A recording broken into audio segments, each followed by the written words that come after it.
Imagine a country where, 99% of the power grid just runs on these pristine, renewable waterfalls, Sounds pretty ideal. right?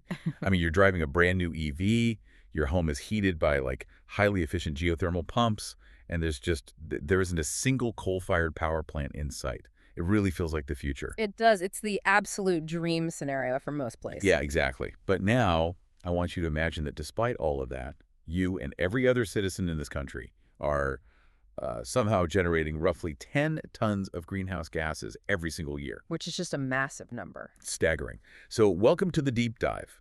Today we are looking at the hard data behind a country that is, very often idolized as the ultimate global utopia, Norway. And it's a phenomenal contradiction to look into. Because, we are looking at a country that occupies this highly specific, almost mythic place in the global imagination. Oh, totally. Like, it is the gold standard for social welfare, for astronomical wealth, and for uncompromising environmentalism.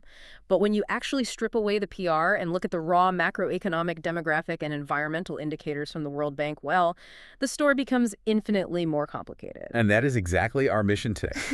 Because you, the listener, have brought us this massive and, frankly, just fascinating stack of data series. It really is a gold mine of data. Yeah.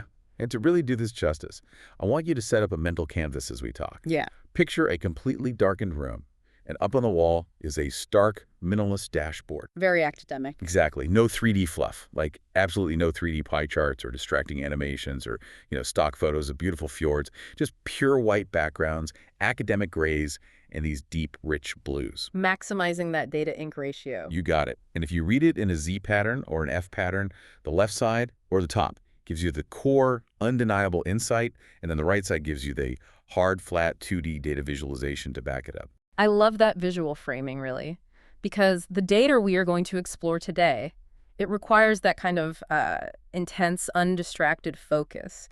We're navigating what economists often refer to as diagnostic muddy waters. Right. It isn't just a simple story of, line goes up means good. So let's look at the very first visual on our mental dashboard, right on page 1, the hook. It's a side-by-side comparison of this cognitive dissonance. The green paradox. Exactly. Yeah. On the left, we have this clean green icon, maybe some sleek green lines, outlining a hydroelectric dam. And we label it over 99% renewable domestic electricity. And then on the right? On the right, we have a heavy, dark gray icon, maybe a dense cloud of carbon emissions paired with like an aging cane icon. And we labeled that with our paradox a peak of over 14 tons and a current plateau of around 10 tons of CO2 equivalent emissions per capita. And you visually connect those two sides with a big red question mark or maybe a broken chain. Yeah, a broken chain is perfect. Yeah. Because we have to unpack this. Beneath this beautiful, surface-level green utopia lies a national wealth foundation that is deeply, inextricably reliant on fossil fuel depletion. And as if that wasn't enough to handle, this economic reality is simultaneously colliding head-on with an irreversible collapse in their underlying population structure. Which is just wild to think about. It is the real ticking clock of this entire scenario. We are looking at a system where the financial engine is under immense global pressure to shut down, right at the exact historical moment when the demographic burden on that system is, reaching an all-time high. So we have this society generating immense wealth. But to understand the paradox, we really need to understand the wealth itself. We need to go back in time. Right. Set the baseline. Yeah. Let's shift our dashboard to page 2. Imagine a massive area line chart covering a half-century of macroeconomic history. We are tracking Norway's GDP per capita, adjusted for purchasing power parity, or PPP, using constant 2015 international dollars. And that PPT adjustment that is crucial for you, the listener, to keep in mind here. We aren't just looking at raw currency exchange rates, which can, fluctuate wildly based on central bank policies or currency speculation. Right, because nominal GDP can be deeply misleading. Oh, entirely. Like, let's say we see a nominal GDP of $80,000. If you just convert that to local currency, it sounds like an absolute fortune. Yeah, it sounds like everyone's a millionaire. But if a simple beer in a pub in Oslo costs you, 12 US dollars, and a basic hamburger is $25, that $80,000 doesn't actually buy you the billionaire lifestyle a raw number suggests. Exactly. PPP accounts for that cost of living difference. It levels the playing field. It means that even after accounting for the incredibly high cost of living in the Nordics, The average citizen possesses staggering global buying power. Precisely. It measures the true economic muscle, the actual standard of living of the average person there. And when you trace this area line chart from the 1960s, it tells a really fascinating story of transformation. Yeah, the data points here are incredible. In 1960, the GDP per capita was around $19,209. Now, in the context of post-war Europe, that was respectable. It was a solid functioning economy. But mostly built on fishing, right? Fishing, forestry, traditional maritime shipping. It was a rugged, hard-scrabble existence in a geographically unforgiving environment. But then you follow the line on our chart into the 1990s, and the slope of the area chart just completely changes. It goes nearly vertical. It really does just take off. I'm picturing a giant contrasting upward-pointing arrow drawn right over the year 1990 on our minimalist slide. The line rockets upward, and we circled a peak in recent years near an astonishing $80,000 to $90,000 level, around $79,620 specifically in the data. It's a vertical climb. Yeah. Now, if you were looking at this as an outsider, you have to ask, what is the rocket fuel here? Is this just pure Scandinavian ingenuity? Do they invent a radically better organizational structure for society? Or, are they just cashing out a geological lottery ticket? Well, it is undeniably the latter, though I have to say they managed the winnings of that lottery ticket better than almost any other nation in history. Fair point.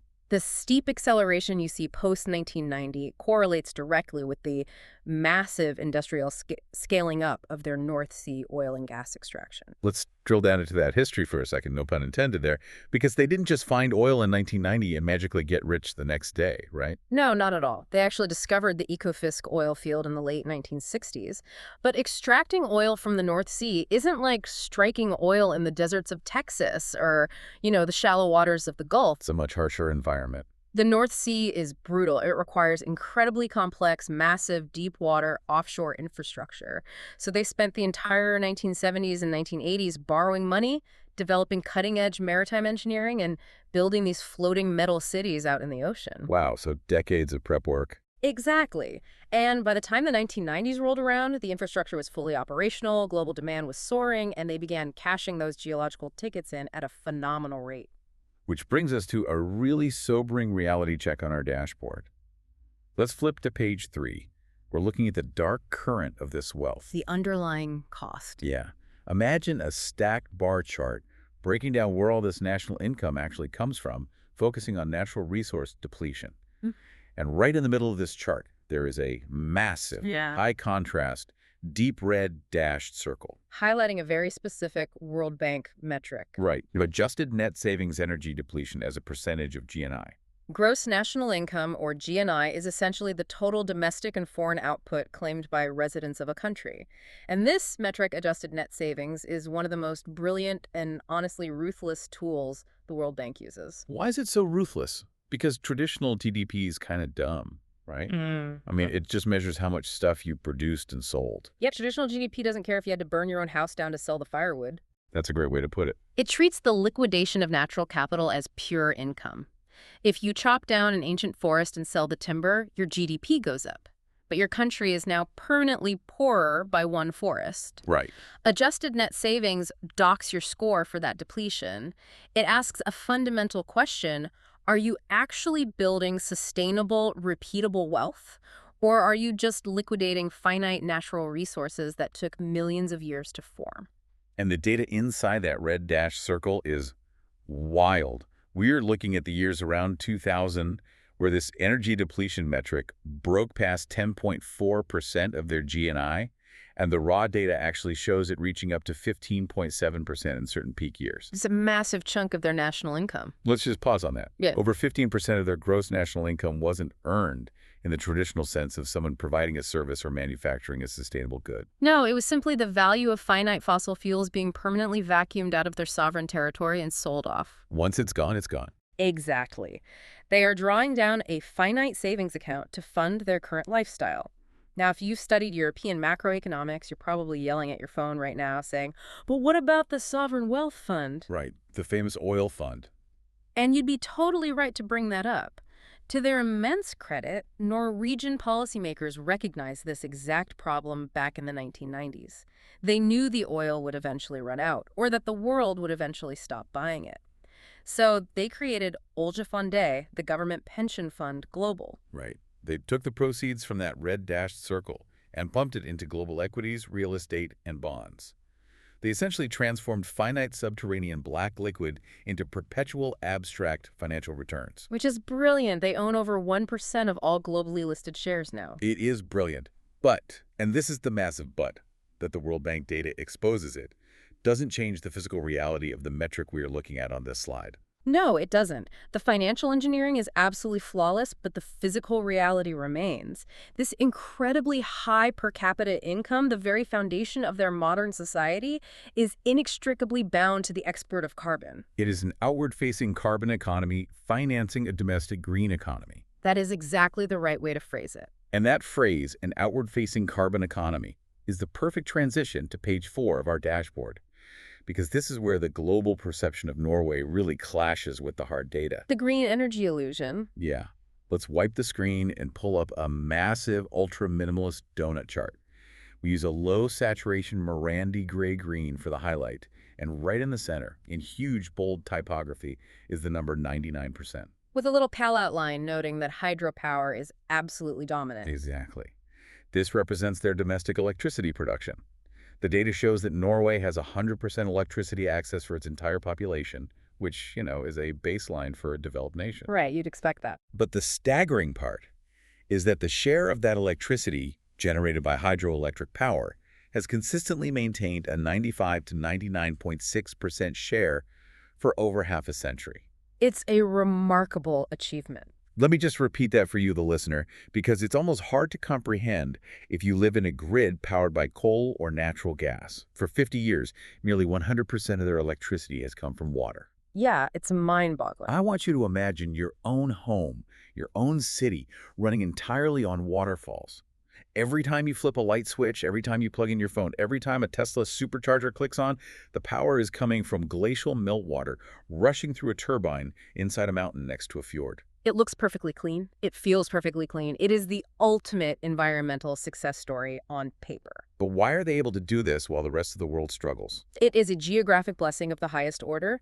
The steep topography, the deep valleys, and the abundant rainfall make it literally the most perfect environment on Earth for hydro. So they just got lucky with the geography. Mostly, yes. And what's fascinating is that they actually built out this grid decades ago, primarily to power energy-intensive industries like aluminum smelting, long before global warming was a mainstream political talking point. Oh, wow. So they were green before it was cool. Basically. So domestically, from a pure power grid perspective, they have been living in the green utopia of the future since the 1970s. But wait, this is where we hit page 5 and where I really have to push back on the utopia narrative. Here comes the reality check. Yeah. If the grid is 99% hydro, and almost every watt of electricity flowing through the country is completely green, how on earth is the average person generating 10 tons of greenhouse gases? It's a totally valid question. We saw that icon on the first dashboard, 10 tons. That is a massive carbon footprint. If it isn't coming from coal plants or gas-fired power stations, where's the carbon actually coming from? That is the mystery that our next visualization answers. Imagine a horizontal stacked bar chart which breaks down the actual sources of these greenhouse gas emissions in megatons, millions of tons of CO2 equivalent. Okay, so we're dissecting the emissions by sector. Exactly. And when you look at the boldest, thickest bars on this chart, which we'll highlight with a dark, high-contrast brick red, you don't see electricity generation. What you see highlighted in stark colors are two main categories: fugitive emissions and transport. Okay, let's unpack those. Fugitive emissions. Honestly, that just sounds like a gas leak running from the cops.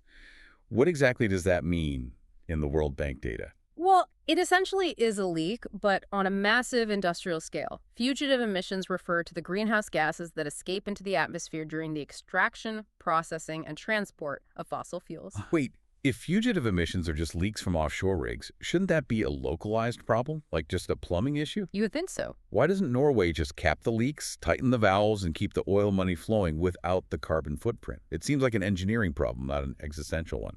It's really tempting to view it as just a plumbing issue, but we're talking about the fundamental physics of extracting deep-sea carbon. When you drill miles beneath the ocean floor for oil, you don't just get pure liquid crude. What else comes up? You get a massive mixture of oil, water, and highly pressurized natural gas, primarily methane. Methane is an incredibly potent greenhouse gas, far worse than CO2 in the short term. You have to separate that gas from the oil. Okay. Sometimes it leaks from the miles of subsea pipelines. Sometimes, to prevent the rigs from literally exploding due to pressure buildups, they have to practice flaring, which is intentionally burning off the excess gas into the atmosphere. So they are literally burning gas over the open ocean just to get to the oil. Exactly. Furthermore, running a massive offshore rig requires immense amounts of energy. You have giant diesel generators powering the drills, the cranes, the living quarters for hundreds of workers in the freezing cold. That adds up fast. It does. The data shows these fugitive emissions and extraction-related activities alone surging to between 12 and 15 million tons of CO2 equivalent annually. So, to put that simply for the listener, the domestic electricity used by citizens making dinner in their homes is clean. But the actual business of the country, the day job of the nation, which is extracting oil and gas to sell to the rest of Europe, creates massive, unavoidable emissions before a single barrel of oil ever even leaves Norwegian waters. Spot on. The business of the state is inherently dirty. And then you look at the second massive block on that stacked bar chart, transport. This holds very steady at around 13 to 15 million tons. Which seems high for a country obsessed with EVs. It does, but this reveals a fundamental, uncomfortable truth about macroeconomics and carbon. High wealth inevitably, invariably, leads to high consumption. Right, because if your population has a PPP-adjusted income of $80,000 a year, they aren't just sitting in the dark admiring the waterfalls. Exactly, they're buying things. And those things have to be shipped. They are taking international flights to Spain to escape the dark winters. They're importing fresh produce, electronics, luxury goods from across the globe. It takes a lot of fuel to move that much stuff. You have a massive maritime shipping industry moving these goods. You have complex logistics networks utilizing heavy-duty diesel trucks navigating really mountainous terrain. Right, because even if every single passenger car in Oslo is an electric Tesla, the heavy-duty trucks delivering the organic avocados to the supermarket are still burning diesel. The massive ferries navigating the fjords have historically burned heavy fuel oil. So a green electricity grid alone cannot erase the deep carbon footprint of a highly mobile, highly consumptive, extremely wealthy society embedded in a globalized supply chain. It simply can't. And looking at the data, we also see a third bar here on our chart, industrial combustion, fluctuating between 6 and 10 million tons. What's driving that? Well, while you can use electricity to power a light bulb or a computer, you still need intense, raw, direct heat for certain manufacturing processes. If you are making cement or refining metals or running complex chemical plants, you often need temperatures that are vastly more efficient to achieve by burning fossil fuels directly. Rather than relying on electric arc furnaces. So the overarching takeaway for you, listening right now, is that a green grid is necessary. But it is entirely insufficient to decarbonize a wealthy economy if that economy is fundamentally structured around fossil fuel extraction and high-end global consumption. It's a harsh reality. The 10 tons of CO2 per capita isn't a math error. It isn't a glitch in the World Bank data. It is the true, unavoidable cost of their economic model. Which brings us to the most human element of this entire data stack. Because this economic model isn't just interacting with the environment, it is interacting with the population. And that takes us to page 6. Right, and that population is currently changing in ways that threaten to dismantle the entire system from the inside out. So we have this society generating immense wealth from the North Sea, and they've historically pumped that money directly into domestic services. The immediate result of a well-funded, highly organized society is that people live longer. Much longer. But that longevity introduces a brand new, terrifying mathematical problem. Let's clear the dashboard and bring up a dual-line chart. I want to call this the longevity funnel. And initially, it tells a story of incredible, almost miraculous human success.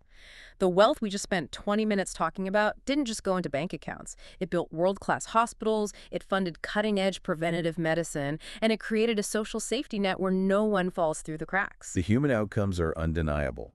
We use a double-sided arrow here to show the widening gap. The data shows female life expectancy jumping from about 75.8 years in 1960 to nearly 84.4 years today. And meanwhile, the crude death rate has stabilized, dropping down to between 7 and 8 per 1,000 people. People are living much longer, much healthier lives. So the social contract, the promise of the welfare state, is working flawlessly in that regard. It is, but in the cold, hard world of demographics, every action has an equal and opposite reaction. Long life has a structural cost. And this leads us to page 7, which might honestly be the most terrifying chart in the entire stack. The demographic time bomb. We are looking at a smooth crossover chart. Picture two lines moving in completely opposite directions until they cross, forming what looks exactly like a pair of open scissors. And at the point where they cross, imagine a large, high-contrast circle drawn to highlight the structural breakpoint with an upward arrow on the right side. What's fascinating here is the sheer velocity of this demographic scissor effect. This is the structural crux of the welfare state's vulnerability. We are tracking two specific vital metrics here: the old age dependency ratio and the child dependency ratio. Let's define those for the listener, because understanding the math here is critical. The dependency ratio basically looks at the people who are typically not in the workforce, the dependents, so the young and the old, and compares them to the number of people who are in the workforce, which the data usually defines as adults ages 15 to 64. Correct. It is a mathematical measure of societal burden. How many non-workers does every single active worker have to support through their income taxes, through their labor in providing health care, and through physical caretaking? Let's look at the old age line first on our chart. Okay, in 1960, the old age dependency ratio was 17.5%, meaning for every 100 working age adults, there were 17.5 seniors to support. Today, that number has spiked to over 28%. Wow.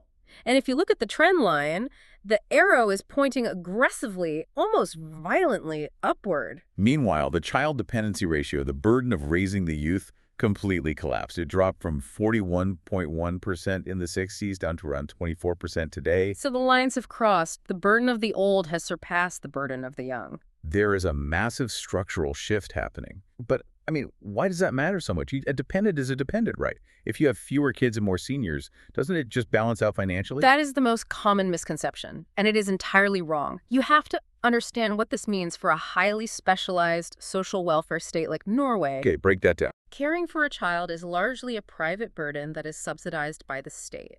The state builds the schools and pays the teachers, but the parents feed the child, clothe the child, and house the child.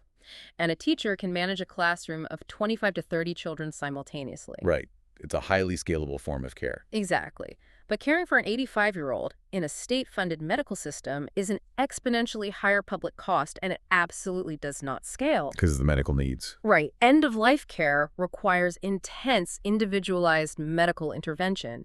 You need specialized equipment, pharmaceuticals, and most importantly, massive amounts of dedicated human labor. You can't have one nurse care for 30 critical care seniors the way one teacher handles 30 kids. That makes total sense. The ratio is closer to 1 to 2 or even 1 to 1. Wow. So the historical flip we see on this crossover chart means the type of burden is completely shifting from cheap and scalable to astronomically expensive and labor-intensive. Yes. It drains the labor pool twice. First, because the seniors retire and stop working, and second, because you need to pull more of the remaining working-age people out of the productive industrial economy just to act as nurses, doctors, and elder care workers. And simultaneously, it skyrockets the social costs that those remaining workers have to fund through their taxes.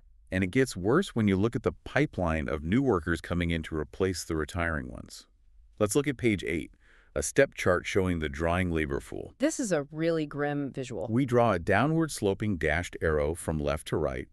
We were looking at the crude birth rate. In 1960, during the baby boom, they were having 17.3 births per 1,000 people. You look at the chart, and it is just a relentless staircase downwards. Until we hit today. Right. Today, it has dropped below the critical 10 per 1,000 warning line, hitting a historic low of 9.4. We label that right at the end of the arrow. Birth rate drops below 10 per 1,000 warning line. A birth rate of 9.4 per 1,000. Let's pause and really think about what that means. That is far, far below the replacement level. It means the domestic population is fundamentally shrinking, independent of whatever immigration policies they might have. The base of the demographic pyramid is entirely hollowing out. It's like having an incredibly lucrative family business. Let's say that's a high-end restaurant that generates millions. But the founders are retiring and the children have all grown up and become academics or moved away. Yeah. The business is technically generating immense wealth. The bank accounts are full, but there's literally no one left in the family willing or able to actually work the cash register, cook the food, or sweep the floors. You either have to completely automate the store, or the wealth simply dries up because the physical operations cease to exist. That is a much more accurate metaphor than simply looking at national bank accounts. The infrastructure of the wealthy state, the hospitals, the grid, the roads has been built, the wealth fund has billions in it. But the actual human capital required to maintain the physical reality of the country is evaporating. Which begs the obvious question. If the population is aging rapidly, the medical burden of care is skyrocketing, and the birth rate has totally collapsed to 9.4, how is the economy still functioning at such a high level? Right. Why hasn't this incredibly expensive family restaurant closed its doors? Exactly. Because Norwegian policymakers saw the demographic data decades ago, and they implemented a survival strategy based on hyper-efficiency. If you have fewer workers in the family business, you have to figure out a way to make the remaining workers exponentially more productive. Let's wipe the dashboard again and look at how they actually achieve that. Page 9, the first strategy, universal higher education and the female workforce. This is key. I want you to picture a dumbbell chart. It's a great 2D visual for showing the gap and the leap in educational attainment. Primary school enrollment is a given. It's remained above 99% for decades. But the true survival mechanism is the massive state-sponsored push in tertiary or university-level education. The standout data point here, the thing that actually saves the economy, is the female population. We highlight this data point specifically according to the data. 39.5% of the adult female population, so nearly 40%, holds a bachelor's degree or higher. And we had a text box there. Oh. The popularization of female higher education is the key to maintaining labor productivity. It is a monumental societal shift from the 1960s. When you have a shrinking labor pool, you can no longer afford the luxury of having half your adult population engaged exclusively in unpaid domestic labor or, low-skill part-time work. You must transform every single unit of raw human labor into high-quality, high-output human capital. Exactly. We move to page 10. And we have a tree map visualization that really drives this home, showing employment sectors as blocks of color. Vulnerable employment for women, which the World Bank defines as unpaid family workers or precarious, informal self-employment, is nearly zero. We can use a little call-out line pointing out that it is literally less than 1%. Meanwhile, female participation in the service sector is massive, sitting between 86 and 92%. And we need to clarify what service sector means in a highly developed economy like Norway. It doesn't primarily mean flipping burgers or working retail. What does it mean? It means high-value knowledge work. It means advanced healthcare, engineering, corporate finance, higher education, software development, and professional legal services. So this is the glue holding the economy together. The comprehensive structural integration of highly educated women into the modern industrial and service sectors completely compensates for the raw decline in birth rates. Right. They aren't just replacing missing male workers on a one-to-one basis. They are elevating the total productivity and tax base of the entire workforce. And it operates as a highly engineered feedback loop, doesn't it? Oh, absolutely. The welfare state provides the subsidized childcare and the generous parental leave. Why? Not just out of moral goodness, but because it is an absolute economic imperative. It allows that highly educated woman to have a child and return to the workforce almost immediately, maintaining her productivity. Yes. Her high income generates the massive tax revenue required to fund, the subsidized childcare and the healthcare system. It's a brilliant loop. But human capital alone isn't enough. No matter how educated someone is, they only have 2 hands and 24 hours in a day. You still have physical constraints. You still have fewer total humans to do the mundane work of running a society. So we move to the second survival strategy on page 11. Total digitalization. On our dashboard, picture a classic S-curve line chart, a line that starts flat, bends sharply upward, and plateaus at the top. And this S-curve traces internet usage from less than 1% in the early 1990s to a staggering 99% plateau today. We put a clean square box at the top plateau that says, total digitalization, 99% penetration. We are also looking at millions of fixed broadband subscriptions, over 2.5 million actually, crossing the most rugged mountainous terrain in Europe. Now, I know what you might be thinking. Okay, so they have good Wi-Fi, everyone has smartphones, so what? Right, everyone has the internet. But this isn't about Norwegians being able to stream movies in high definition or check social media on a train. Yeah. This represents the total, uncompromising digitalization of the entire societal interface. That's the crucial distinction. Total digitalization in Norway is an economic imperative for demographic survival. Think about the family business analogy from earlier. If you have no entry-level workers, you must automate the cash register. Exactly. In a high-cost, aging society, you simply cannot afford to pay a human being a living wage of $80,000 a year to stamp a paper form or sit in a toll booth or manually process a standard banking transaction. The labor is far too scarce and far too expensive to waste on friction. Precisely. I want the listener to really internalize this. Imagine a day in the life. In Norway, your tax returns essentially arrive pre-filled by the government based on digital tracking of your income and assets. You just click approve. It's incredibly seamless. You use a secure digital bank ID for everything from signing a mortgage to logging into your health records to paying for a hot dog. Cash is virtually non-existent. The physical bureaucracy has been eradicated. Because they must automate the mundane to free up their scarce human capital for the complex tasks that computers can't do, like the physical act of elder care, advanced engineering, and scientific innovation. It is a ruthlessly efficient digital infrastructure designed to extract absolute maximum output from an ever-shrinking number of workers. And the most incredible thing about looking at this World Bank data is, well, it works. The strategy has actually succeeded. Which takes us to page 12. A KPI dashboard, key performance indicators. Picture big, bold typography showing the social bottom line, maybe alongside some ultra-minimalist bar charts. Despite the aging population, despite the collapsing birth rate, despite the immense cost of living, the welfare net remains entirely intact. The data is unequivocal on this. Basic water access is at a perfect 100%, and sanitation access is over 98%. But the most telling metric on this dashboard, the true test of a welfare state, is the rate of impoverishment due to out-of-pocket health expenses. When people get sick, do they go bankrupt trying to stay alive? Right. And in Norway, the percentage of the population that falls into poverty because of medical bills is a globally rare 0.6% to 1.1%. We put that 0.6 to 1.1% in massive, dark, bold font, with a little note next to it pointing out how globally rare that is. Let me repeat that, because depending on what country you're listening from, that statistic might sound like absolute science fiction. Less than 1%. Less than 1% of the population falls into poverty because of medical debt. Almost zero. So what does this all mean?